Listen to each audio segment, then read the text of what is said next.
Howdy, howdy, howdy, howdy, y'all. It is another Maharaj chapter, chapter 50. Self awareness is the witness. Um, which, I mean, just as a statement by itself, I think that's kind of, it makes sense, right? Like this idea that is our self awareness. I mean, what does that, is the self awareness of the witness. I mean, the witness is self awareness itself. I mean, I think that's safe to say, right? Like, without self awareness, you wouldn't really, there is no witness, there is no thing. Like, the awareness is part of the equation. And I think, even, like, for example, like in quantum mechanics, you see that, this idea of of having an observer can, like, change the results of things. So just knowing and this knowledge of, like, this observer, this witness that we are, is so, so just by itself, I think the statement, I mean, that's kind of what I thought of right away. Um, then the big thing for me is that, so right away, so they kind of establish, the kind of beginning few parts they're establishing, kind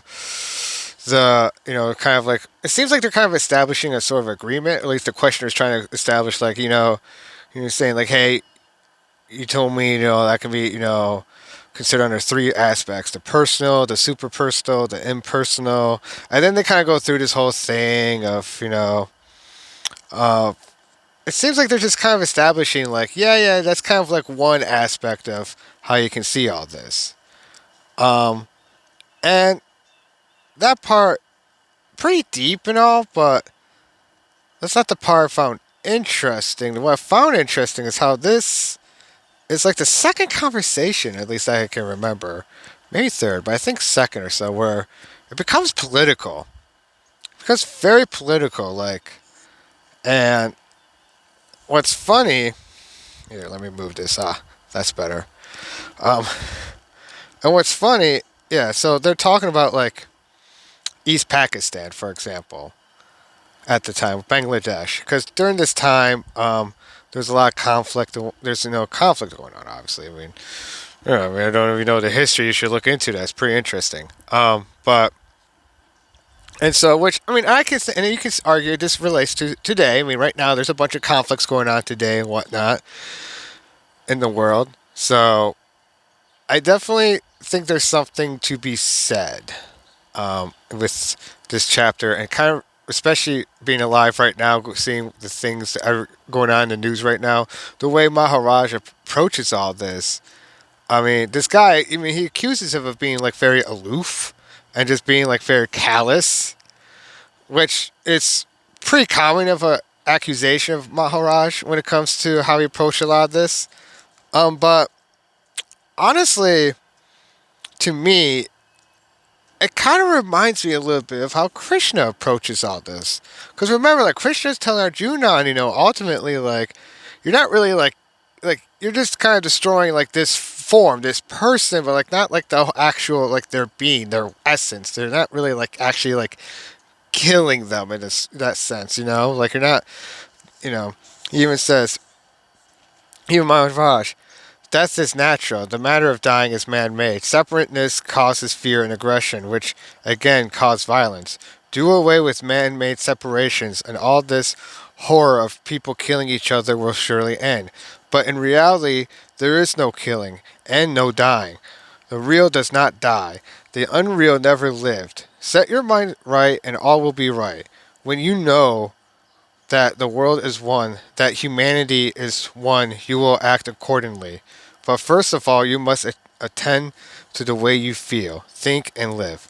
Unless there is order in yourself, there can be no order in the world. In reality, nothing happens. Onto the screen of the mind, destiny forever projects its pictures, memories of former projections, and thus illusion constantly renews itself.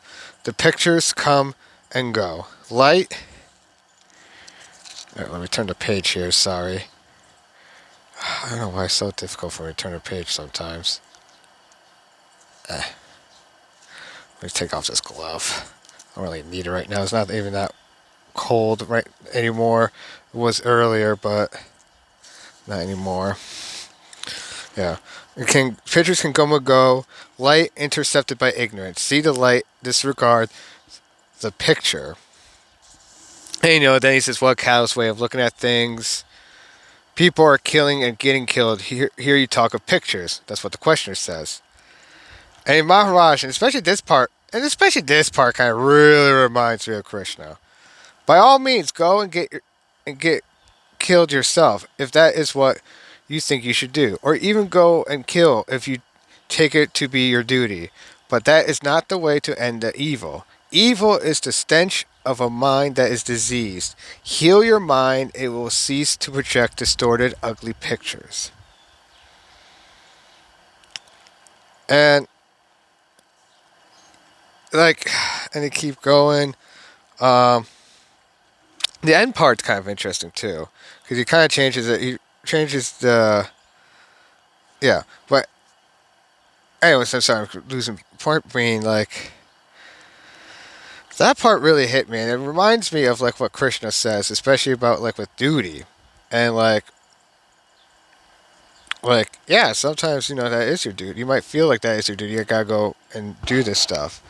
Like yeah, if you see an evil so horrible that it cannot stand, then yeah, and you feel like that's a duty. Yeah, got your duty to go and solve that. Then go and solve that. But you gotta remember at the end of the day, what is the ultimate cure for it all? What is the ultimate? I mean, maybe a symptom so bad it's got to be dealt with in that moment. Sure. But what's the ultimate cure in the long run? And that's what Maharaj is talking about. And I agree with him ultimately. And that's, I think, what Krishna was trying to establish, even with his, with the sort of kingdom he was trying to establish, is that one that was a very spiritual in the forefront. Because of this, he wanted the people to not have diseased minds, especially those in leadership.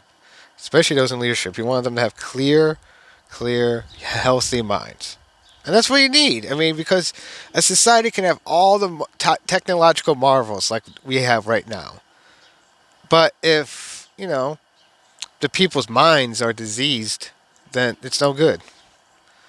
It's no good. And so I'll read this last part, the last back and forth between the questioner and Maharaj, because I found it to be very interesting as well. And I think just very wise. So, questioner, I admit that the world in which I live is not the real world. But there is a real world of which I see a distorted picture. The distortion may be due to some blemish in my body or mind, but when you say there is no real world, only a dream world in my mind, I just cannot take it. I wish I could believe that all the horrors of existence are due to having a body. Suicide would be the way out. Maharaj, as long as you pay attention to ideas, your own or of others, you will be in trouble.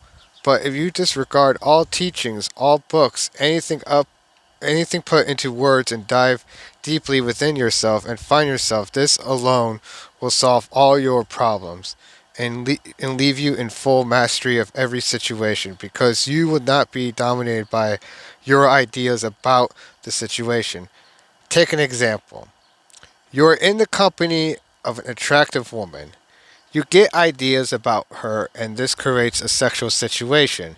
A problem is created, and you start looking for books on contentness or enjoyment, where a baby both of you could be naked and together without any problem arising.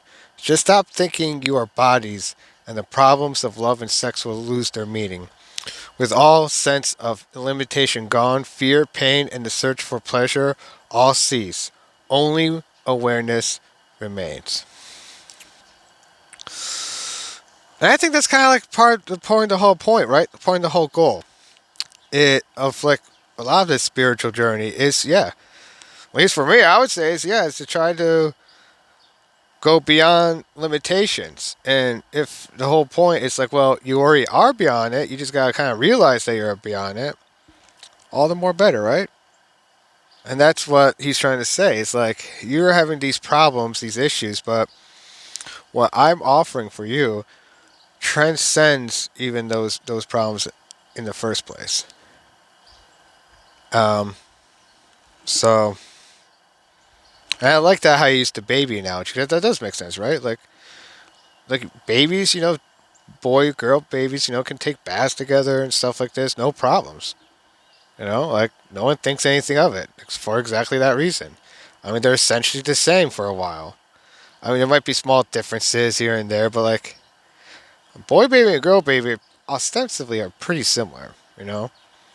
So I get essential. I understand. I think it was a very good analogy at the end there. Um, and yeah, so I think I'll just end it there. That's how the conversation ends. So why not end it there?